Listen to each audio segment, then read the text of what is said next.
الحمد لله كما ينبغي لجلال وجهه وعظيم سلطانه والصلاة والسلام على من بعث بالشريعة البيضاء محمد وعلى آله وأصحابه وذريته ومن تبعهم بإحسان إلى يوم الدين. وبعد، قال الله في تبارك وتعالى في قرآنه المجيد وفرقانه الحميد: إنك لعلى خلق عظيم. برادران اسلام، حاضرین جمعہ، سب سے پہلے پہل اللہ وحدہ لا شریک کی تمام تعریف اور بڑائی اور بزرگی لائق اور زیبا ہے، جس نے ہمیں اشرف المخلوقات بنا کر اس روئے زمین میں اپنی عبادت کے لیے مبعوث فرمایا ہے۔ اس کے بعد ہمارے آخر نبی محمد رسول اللہ صلی اللہ علیہ وسلم پر انگنت درود و سلام نازل، اللہم صلی علیہ اللہم بارک علیہ۔ برادر اسلام، آپ کے سامنے قرآن مجید سے ایک چھوٹی سی آیت کی تلاوت کی گئی ہے۔ انشاءاللہ العزیز اسی کی روشنی میں آج جمعہ کے دن میں کچھ نبی صلی اللہ علیہ وسلم کے اعلیٰ اخلاق کے بارے میں بیان کروں گا، قرآن حدیث کی روشنی میں، کہ اللہ رب العالمین نے اپنے نبی کی تربیت کی اور سکھلایا، نبی بنایا، رحمت للعالمین بنایا، سارے جہان کے لیے رحمت بنایا، اور آپ کی تربیت قرآن کی روشنی میں ہوئی۔ اللہ رب العالمین کے ارشاد ہے: انک لعلی خلق عظیم، اے محمد صلی اللہ علیہ وسلم آپ بلند اخلاق والے ہیں۔ اور حضرت عائشہ رضی اللہ عنہ سے پوچھا گیا آپ کے اخلاق کے بارے میں، تو آپ نے کہا کانا خلقہ القرآن، کہ نبی صلی اللہ علیہ وسلم کا اخلاق سراپا قرآن ہے، چلتا پھرتا قرآن ہے۔ قرآن کی روشنی کے مطابق آپ زندگی گزارے اور اپنی امت کو اور پوری انسانیت کو، پوری جنات کو قرآن و حدیث کے مطابق چلنے کی تلقین کر کے دنیا سے رخصت ہوئی۔ اس طریقے سے آپ بہت بڑے اخلاق کے مالک تھے، اور آپ کا اخلاق قرآن و حدیث چلتا پھرتا قرآن تھا۔ اسی طریقے سے اللہ رب العالمین کے دوسرے ارشاد ہے: ان ارسلناک شاہدا ومبشرا ونذیرا، ہم نے آپ کو گواہ بنا کر بھیجا، خوشخبری دینے والا بنا کر بھیجا، دنیا والوں کو جہنم سے ڈرانے والے بنا کر بھیجا، جنت کی خوشخبری دینے والا بنا کر بھیجا، رحمت للعالمین بنا کر بھیجا، سارے امت کے رحم دل بنا کر بھیجا۔ اس طریقے سے اللہ رب العالمین آپ کی تربیت، اللہ رب العالمین آپ کے مربی ہیں۔ ڈائریکٹ آسمان سے آپ کو تعلیمات ملتی رہی، اس کے مطابق زندگی گزارے، اور آپ نے اپنی امت کو اسی کے مطابق حکم دیا، اور برائی سے روکے اور اچھائی کا حکم دیے۔ تو اس طریقے سے اس کی گواہی اللہ رب العالمین خود دے رہے ہیں کہ آپ گواہ ہیں، جہنم سے ڈرانے والا بنا کر بھیجا گیا، جنت کی خوشخبری بنانے والا بنا کر بھیجا گیا۔ اور یہی نہیں، صرف قرآن ہی کے اندر ہی نہیں، حدیث کے اندر ہی نہیں، بلکہ جتنے بھی آسمانی کتابیں آئی ہیں تمام میں آپ کی بشارت موجود ہے۔ دنیا میں کوئی ایسے نبی نہیں آئے، کوئی رسول نہیں آئے اور آپ کے متعلق خوشخبری نہ دی ہو اپنی امت کو۔ کہ سب سے آخر میں محمد صلی اللہ علیہ وسلم، احمد صلی اللہ علیہ وسلم آئیں گے اور دنیا کو اللہ کا پیغام سنائیں گے، جنت کی خوشخبری دیں گے، جہنم سے لوگوں کو ڈرائیں گے۔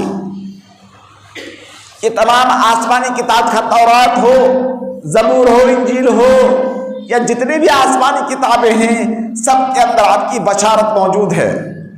حتیٰ کہ جو ہمارے پاس قطعی دلیل نہیں ہے، وید وغیرہ میں بھی آپ کی بشارت ملتی ہے کہ آپ آخری نبی ہیں، اور آپ محمد صلی اللہ علیہ وسلم کا نام ہے، آپ کی ماں کا نام آمنہ ہوگا، آپ کا باپ کا نام عبداللہ ہوگا۔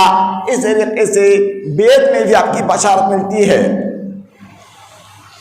ہمارا ایمان ہے کہ قرآن جملتاً و تفسیراً اللہ تعالیٰ کی کتاب ہے، اس میں ذرہ برابر کی کوئی تحریف اور تبدیلی نہیں ہوئی ہے، اور اس کے علاوہ جتنی بھی آسمانی کتابیں ہیں اس کے اندر تبدیلی، تحریف، تبدیل اور کم و بیشی ہوئی ہے۔ تو اللہ کے رسول صلی اللہ علیہ وسلم کی گواہی خود حضرت خدیجہ رضی اللہ تعالیٰ عنہ دیتی ہیں۔ جب آپ نبی بنائے گئے اور آپ کے پاس پہلی وحی آئی، حضرت جبریل علیہ السلام غار حرا میں آپ کے پاس آئے اور کہہ رہے ہیں اقرأ یا محمد، پڑھو اے محمد صلی اللہ علیہ وسلم۔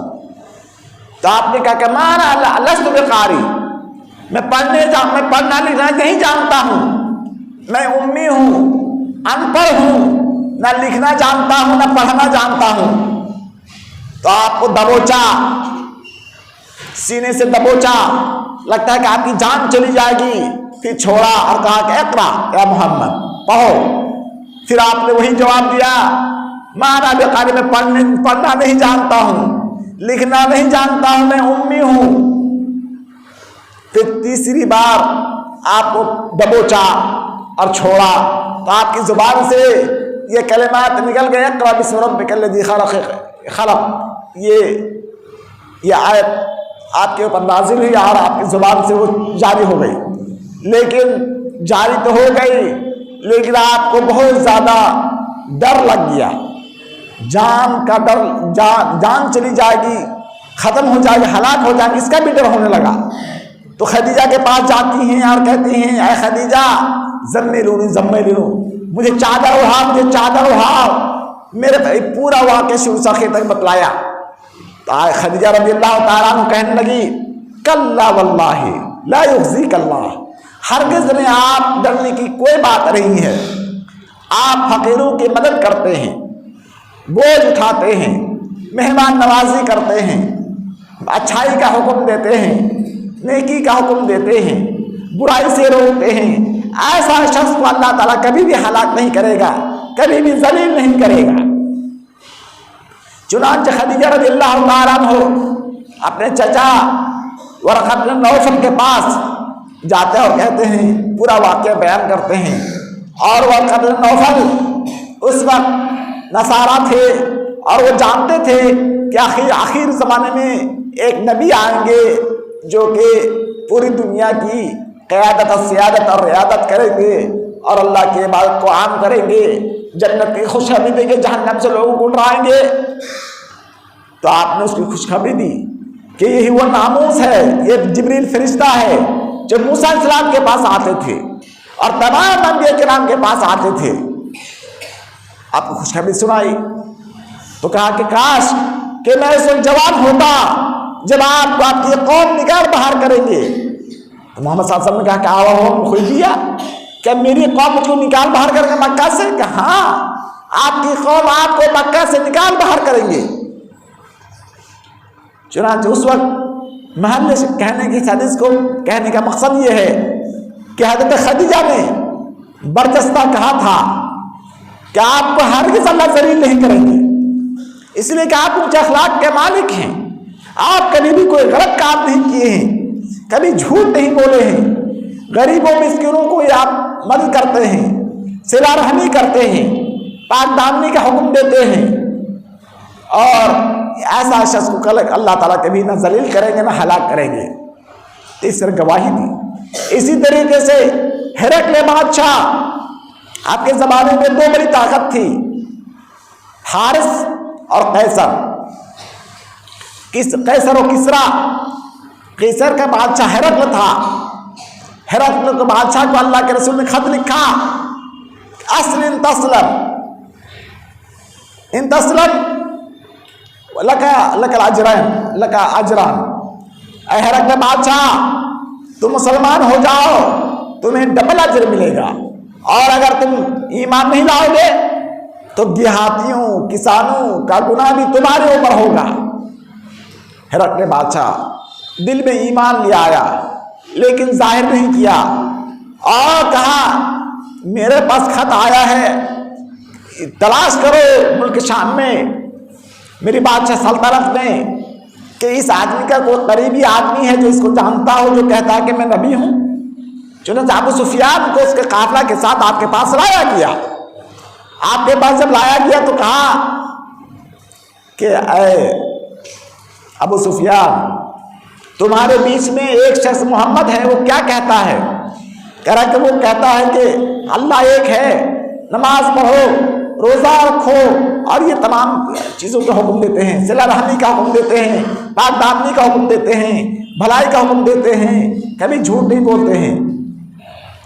اس طریقے سے تو ہرقل بادشاہ نے بہت لمبا چوڑا اس کا انٹرویو لیا اور بعد میں کہا اے ابو سفیان، اگر تمہاری بات صحیح ہے تو میرے اس قدم کے نیچے کا بھی وہ مالک ہو جائے گا، اور میں اگر ان کے پاس ہوتا تو ان کے پیر کو میں دھول ڈالتا۔ سبحان اللہ۔ ابو سفیان کہتے ہیں میرے دل میں یہ بات آ گئی، لقد امر ابو کبشہ، ابو کبشہ کا معاملہ غالب ہو کر رہے گا۔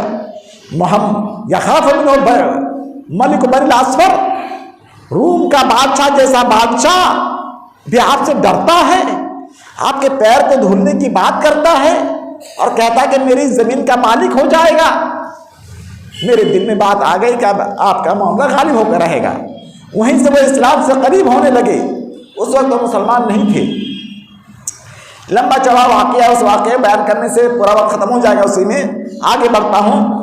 تو ایک بادشاہ، نصرانی بادشاہ، مسیحی بادشاہ آپ کے نبی ہونے کی گواہی دیتے ہیں، شہادت دیتے ہیں کہ وہ نبی مجھے معلوم تھا، میں انجیل کا عالم ہوں، میں جانتا تھا کہ وہ ایک نبی آئیں گے، لیکن مجھے نہیں معلوم کہ تم میں سے ہوں گے۔ تو اس طریقے سے انہوں نے کہا اور کہا اپنے درباریوں سے، کیا تم لوگ چاہتے ہو کہ تمہاری حکومت قائم رہے تا دیر؟ اگر چاہتے ہو تم ایمان لے آؤ۔ تو تمام لوگ بدک گئے اور دروازے کی طرف دوڑنے لگے اور دفن کرنے لگے۔ تو آپ نے کہا، بادشاہ نے کہا کہ اردو علیہ ان سب کو، میں تم لوگوں کی سختی کو جانتا تھا، تم لوگ اپنے دین میں سخت ہو، اچھے ہو، تو ان کو سجدہ کیا اور راضی ہو گئے، معاملہ یہی ختم ہو گیا۔ کہنے کا مطلب ہے اس حدیث کو یہاں بیان کرنے سے کہ ایک نصرانی بادشاہ، سپر پاور بادشاہ، اپنے زمانے کا سب سے بڑا بادشاہ، نبی صلی اللہ علیہ وسلم کی بشارت اور گواہی اور شہادت دے رہے ہیں کہ وہ نبی ہیں۔ خط پاتے ہی پہچان گئے، جان گئے۔ اسی طریقے سے صفیہ بنت حوی رضی اللہ تعالیٰ عنہ کہتی ہیں، میں نے اپنی زندگی میں کسی کو بھی آپ کے جیسا حسن اخلاقات مند آدمی میں نے نہیں دیکھا۔ اتنے آپ خلیق ہیں، اونچے اخلاق کے مالک ہیں۔ حدیثوں میں آتا ہے قیامت کے دن توحید کے بعد، لا الہ الا اللہ کے بعد، ترازو اور میزان میں سب سے باوزن عمل حسن اخلاق ہوگا، اچھا اخلاق ہوگا۔ کیا ہوگا؟ اچھا اخلاق ہوگا۔ ترازو میں جب ناپیں گے توحید کے بعد، تو آپ آج اونچے اخلاق کے مالک تھے۔ اللہ رب العالمین اعلان کرتے ہیں انک لعلی خلق عظیم، آپ بہت بڑے اخلاق کے مالک ہیں، آپ شاہد گواہ ہیں، آپ خوشخبری دینے والے ہیں، آپ لوگوں کو جہنم سے ڈرانے والے ہیں، جنت کی خوشخبری دینے والے ہیں۔ آپ کا اخلاق قرآن ہے، سراپا قرآن ہے، آپ سراپا قرآن ہیں۔ اس طریقے سے بے شمار گواہی ہے۔ عبداللہ بن سلام آپ کی گواہی دیتے ہیں، آپ کے اخلاق کی گواہی دیتے ہیں۔ انس رضی اللہ تعالیٰ عنہ 10 سال تک آپ کی خدمت میں رہے اور کہنے لگے ما قہرنی ولا ضربنی ولا قال لوفم ولا قال لما فعلت هذا ولما لم تفعل ذاک۔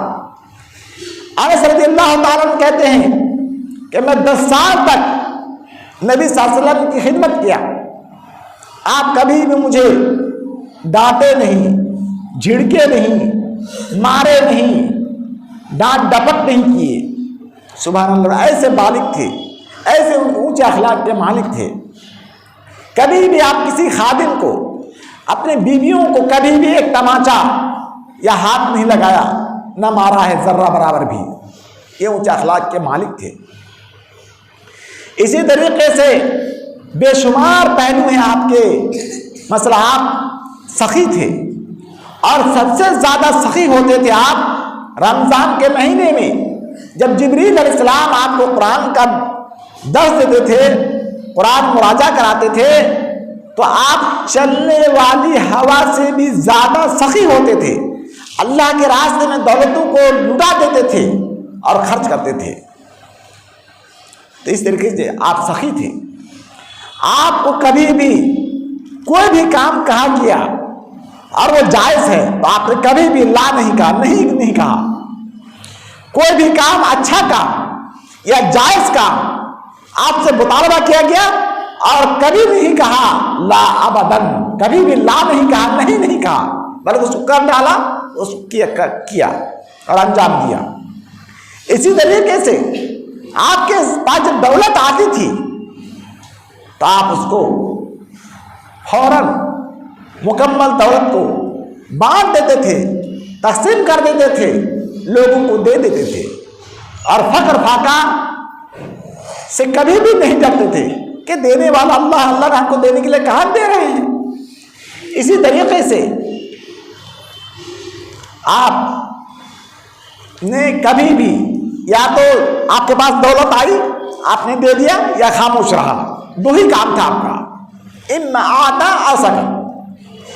یا تو کوئی دولت ہے آپ کے پاس، کوئی مال ہے، سونا چاندی ہے، آپ کو مانگنے آیا فوراً آپ دے دیے، اور نہیں ہے ختم ہو گیا آپ خاموش ہو گئے، ابھی نہیں ہے، پھر آؤں گا تھا، پھر مال جب آئے گا تو دوں گا۔ اسی طریقے سے صفوان رضی اللہ تعالیٰ عنہ کہتے ہیں کہ مجھ کو 300 چوپائے عطا کیے، ہدیہ کیے، مجھے عطیہ کیے، اور آپ کبھی فقر و فاقہ سے ڈرتے نہیں تھے۔ اسی طریقے سے ایک مرتبہ کا واقعہ ہے، ایک عورت ایک چادر لے کے آپ کی خدمت میں حاضر ہوتی ہے اور کہتی ہے کہ یہ اللہ کے رسول، یہ آپ اس کو پہن لیے، آپ کے لیے میں نے تیار کیا ہے، آپ لے لیے، آپ کو ضرورت ہے اور پہنے۔ اتنے میں ایک صحابی کہتے کہ اللہ کے رسول مجھے یہ چادر دے دیجئے، جیسا آپ مانگا آپ کو دے دیا۔ تو صحابہ ناراض ہوئے شخص کے اوپر کہ تم جانتے ہو کہ اللہ کے رسول سوالی کو کبھی رد نہیں کرتے ہیں، واپس نہیں کرتے ہیں، محروم نہیں کرتے ہیں، تم نے کیوں مانگا؟ تو سنو، میں اس لیے مانگا تاکہ آپ کے جسم سے لگے ہوئے کپڑوں کو اپنے کفن کے لیے میں تیار کر کے رکھوں، آپ کی برکت کے لیے میں نے ایسا کیا تھا۔ سبحان اللہ العظیم۔ تو آپ کبھی بھی انکار نہیں کرتے تھے۔ آپ کے گھر میں 3 مہینہ 4 مہینہ ہو جاتا تھا لیکن چولہا نہیں چلتا تھا، تھوڑی سی کھجور، پانی، اسی کو کھا کر کے گزارا کرتے تھے۔ آپ قبر میں جانے تک 3 ٹائم آپ کے اولاد ازواج مطہرات آسودہ ہو کر کے نہیں کھائے تھے۔ بعد کی جب فتوحات ہوئی تب دولت کا انبار لگا۔ آپ اتنے زیادہ عاجزی، انکسار اور متواضع انسان تھے۔ ایک مطلب جبریل امین آپ کے پاس آئے اور آسمان سے ایک فرشتہ آیا، وہ فرشتہ زمین میں اس سے پہلے کبھی نہیں آیا تھا، اور کہا مجھے اللہ رب العالمین آپ کے پاس بھیجے ہیں، آپ بادشاہ نبی بننا چاہتے ہیں یا عبد نبی بننا چاہتے ہیں؟ تو جبریل نے کہا کو تواضع یا رسول اللہ، یا رسول آپ تواضع اختیار کیجیے۔ تو آپ نے کہا کہ میں بادشاہ نبی نہیں بنوں گا، بلکہ مجھے عبد نبی بننا ہے۔ کیا بننا ہے؟ عبد نبی بننا ہے، عبادت گزار پر نبی بننا ہے، بادشاہ نہیں بننا ہے۔ آپ نے بادشاہ کو انکار کر دیا۔ آپ چاہتے دنیا کا سب سے بڑا بادشاہ بن جاتے، سب سے بڑا پیسہ والا بن جاتے، لیکن دیکھا گیا ہے عموماً یہ تجربہ ہے، گمراہ ہونے والے کی فہرست عموماً مالداروں کی ہے۔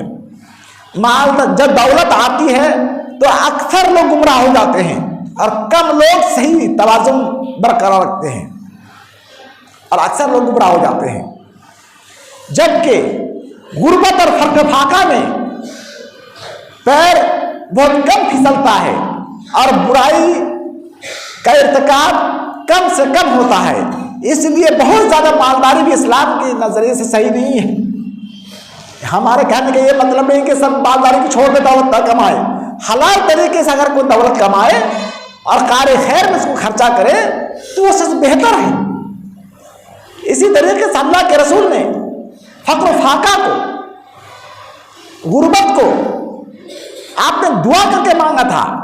کہتے آپ کی دعا تھی یہ، اللہم احیینی مسکینا وامتنی مسکینا واحشرنی فی زمرۃ المساکین. یا اللہ تو مجھے دنیا میں مسکین کر کے دنیا میں زندہ رکھ، مسکین کی حالت مسکینوں کے ساتھ مجھے وفات دینا، اور قیامت کے دن مسکینوں کی جماعت میں مجھے اٹھانا، جس دن غریب لوگ، مساکین اور فقراء مالداروں سے 500 سال پہلے جنت چلے جائیں گے. سبحان اللہ العظیم. مالداروں کو روک لیے جائیں گے، ان کا حساب کتاب لیا جائے گا، لیکن غریب جو ہوں گے، مساکین ہوں گے، کم دولت والے، ان کا حساب میں تو جھمیلا نہیں ہے. وہ لوگ 500 سال پہلے جنت چلے جائیں گے. سبحان اللہ العظیم. تو دنیا میں 10-15 سال، 15-20 سال، 30-40 سال یا 50-60 سال زندگی گزارنے کے لیے اتنی دولت کا انبار جمع کرنے کی اتنی ضرورت نہیں ہے. اس لیے اللہ تعالیٰ سے کہا کہ لن تموت نفس حتی تستکمل رزقہا، اس وقت تک کوئی مرے گا نہیں جب تک کہ اپنی روزی کو مکمل نہیں کر لے گا. اس لیے ہمیں اجملوا فی الطلب کرنا چاہیے، یعنی روزی تلاش کرنے میں میانہ روی کو اپنائیں، درمیانہ چال چلیں.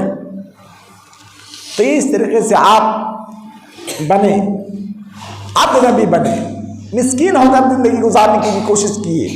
حضرت ابو ہریرہ رضی اللہ عنہ آپ کے موت کے بعد جب کوئی اچھا کھانا لایا جاتا آپ نہیں کھاتے، کہ میں نہیں کھاتا ہوں ایسا کھانا جو میرے حبیب نے نہیں کھایا ہے، اس کو میسر نہیں ہوا تھا.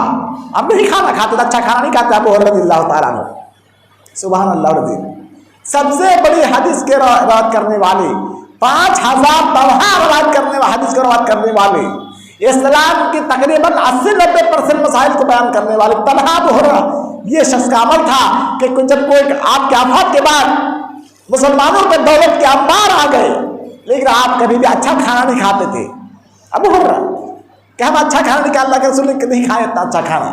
سبحان اللہ العظیم.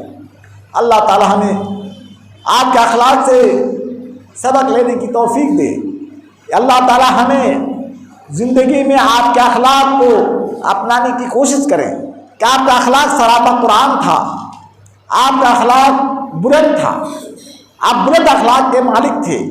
آپ کا میزان ترازو میں قیامت کے دن توحید کے بعد سب سے زیادہ وزنی عمل اخلاق ہوگا، حسن اخلاق. اس لیے اخلاق سے پیش آئیں، بڑوں کا احترام کریں، چھوٹوں پر رحم کریں، چھوٹوں پر شفقت کریں، بڑوں کا احترام کریں. اللہ رب العالمین سے دعا ہے کہ اللہ رب العالمین ہمیں اس کی توفیق دے. عباد اللہ رحمکم اللہ، ان اللہ یامرکم بالعدل والاحسان وایتاء ذی القربى وینہی عن الفحشاء والمنکر والبغی یعظکم لعلکم تذکرون. اذکروا اللہ یذکرکم وادعوہ یستجب لکم وذکر اللہ اجل واتم اکبر.